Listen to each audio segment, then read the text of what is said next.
Bienvenue sur le podcast d'Equizen Conseil, l'âme des chevaux, le podcast pour connaître le cheval et mieux le comprendre.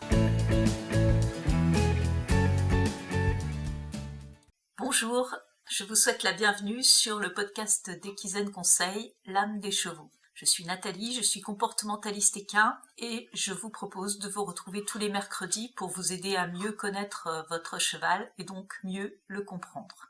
Alors, dans ce premier épisode, j'ai décidé de vous parler d'éthologie, parce que pour moi c'est la base, mais on va pas entrer dans les détails de l'éthologie équine, on va surtout s'intéresser à ce que signifie ce terme, à quoi ça correspond, parce qu'il y a souvent des confusions à ce sujet. Alors c'est quoi l'éthologie équine? Non, c'est pas le fait de monter à cheval avec un licol en corde. L'éthologie équine, c'est une discipline scientifique. Alors le mot éthologie, il vient du grec, le mot ethos, les mœurs, et logos, la connaissance. Donc littéralement, ça veut dire la connaissance des mœurs. Donc l'éthologie, en fait, c'est l'étude du comportement animal, y compris des humains, et oui. Et donc pour comprendre le comportement animal, on va conduire des études. Alors ça peut être en milieu naturel, là où vivent les espèces qu'on veut étudier, et ça peut être aussi dans un environnement expérimental. Là, on va suivre un protocole qu'on aura défini à l'avance pour répondre à une question précise. Alors par exemple, une question qu'on peut se poser, c'est est-ce que le cheval, il est capable de comprendre les émotions humaines? Donc pour ça, pour répondre à cette question, évidemment, on ne va pas aller observer des chevaux sauvages dans la nature, on va imaginer une expérience qui doit permettre de répondre à cette question.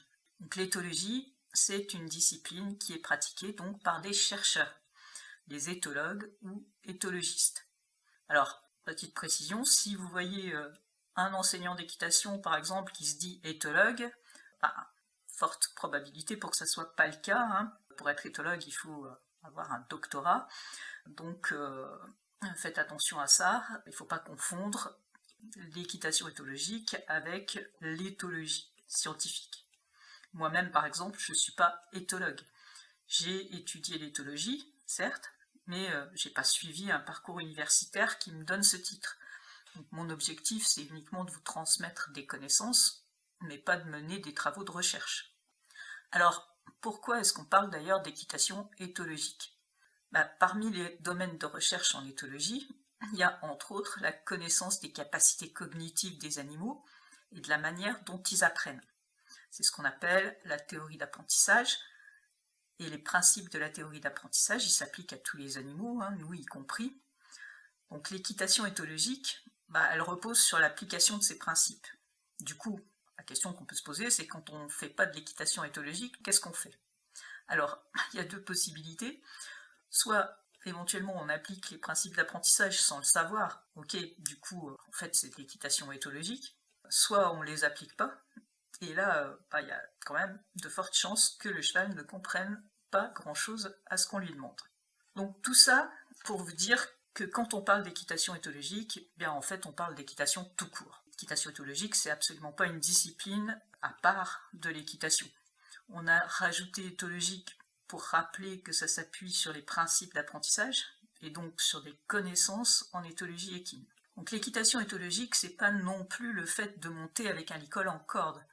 On peut appliquer les principes d'apprentissage dans toutes les disciplines équestres et peu importe finalement le matériel qu'on utilise. Enfin, dans une certaine mesure, parce qu'il y a des matériels évidemment qui vont être contradictoires avec l'application des principes d'apprentissage. Alors on peut aussi évidemment monter en licol et faire quelque chose qui n'a absolument rien à voir avec de l'équitation éthologique. Alors, pour la suite, s'il vous plaît, ne dites pas ou ne dites plus je fais de l'éthologie quand vous montez ou que vous travaillez à pied avec votre cheval.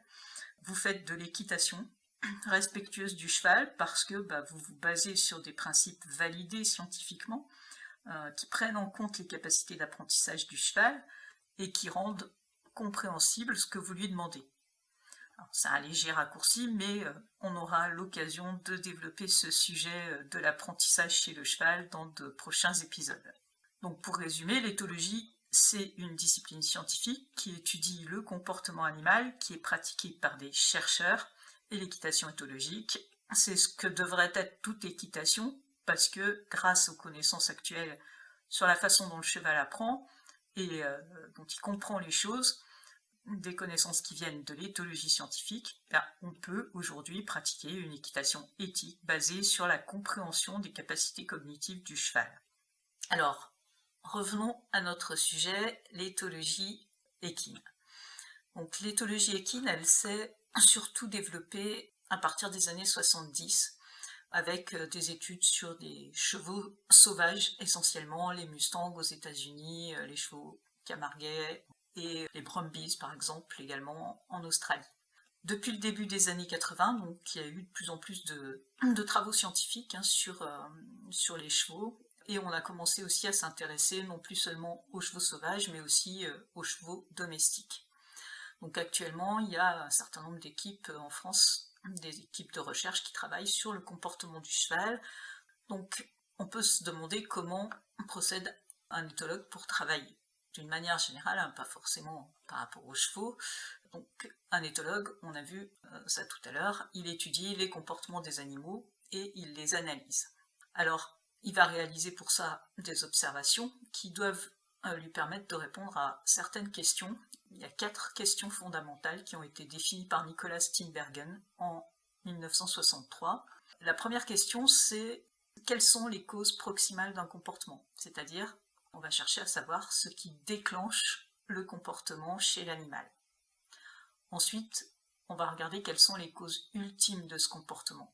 C'est-à-dire à quoi il va servir à l'animal, quelle est sa valeur pour sa survie. La troisième question, c'est quelle est l'ontogénèse du comportement. On va regarder comment le comportement apparaît chez l'individu. Et enfin, quelle est la phylogénèse du comportement, c'est-à-dire comment ce comportement il est apparu au cours de l'évolution de l'espèce. Alors, pour conduire une étude, un éthologue il va devoir s'appuyer sur les travaux scientifiques qui existent déjà. Il va formuler une hypothèse de travail et il va développer un protocole expérimental qui va lui permettre de vérifier ou pas cette hypothèse. Donc, il va mener un certain nombre d'observations sur la base du protocole qu'il a établi. Ça doit être conduit évidemment de manière scientifique, c'est-à-dire de façon rigoureuse, objective, précise. Et ces études, elles doivent se faire évidemment sur un nombre suffisamment important d'individus, sur un échantillon qui soit représentatif. Parfois, il faut aussi disposer d'un groupe témoin, par exemple, si on veut comparer des résultats de l'exposition à certaines conditions de vie, il va falloir avoir un groupe qui est exposé à ces conditions et un groupe qui ne l'est pas pour pouvoir établir les différences entre ces deux groupes. Toutes les données qu'on va collecter, elles vont être passées par le crible de méthodes statistiques qui vont permettre d'examiner les résultats. Et puis ensuite, l'équipe de recherche va formuler des conclusions par rapport à son hypothèse de départ. Est-ce qu'elle était juste ou non?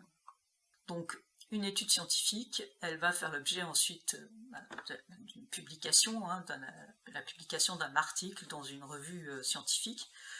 Et donc, avant cette publication, il va falloir qu'elle passe par un comité scientifique qui va la relire, la critiquer, donc qui va être composé de pairs, c'est-à-dire dans notre cas d'autres éthologues, qui vont avoir des échanges avec l'équipe de recherche, poser des questions, etc. Ça va être affiné, et ensuite, si l'étude est validée, elle sera publiée dans cette revue scientifique. Alors, comment on sait qu'on a affaire à un article scientifique ? Eh bien, déjà, il faut qu'il soit publié, évidemment, dans une revue scientifique à comité de lecture, c'est-à-dire avec un comité scientifique composé de pairs qui aura relu, validé au préalable l'article avant qu'il soit publié. Vous pouvez également regarder qui sont les auteurs de l'article, est-ce qu'ils appartiennent à un laboratoire de recherche, à une équipe universitaire, etc. Et puis, ce qui caractérise également un article scientifique, c'est qu'à la fin, vous allez retrouver toutes les références bibliographiques qui vont être citées, c'est-à-dire tous les autres articles scientifiques finalement sur lesquels l'équipe de recherche s'est appuyée pour réaliser son étude. Donc toutes ces références sont citées à la fin de l'article. Eh bien, j'espère que vous en savez un peu plus maintenant sur ce qu'est réellement l'éthologie, ce qu'est le travail d'un éthologue. J'espère que ce premier épisode vous a plu, et si c'est le cas, eh bien, on se retrouve la semaine prochaine pour découvrir un nouvel épisode du podcast L'âme des chevaux, le podcast d'Equizen Conseil. Belle semaine à tous!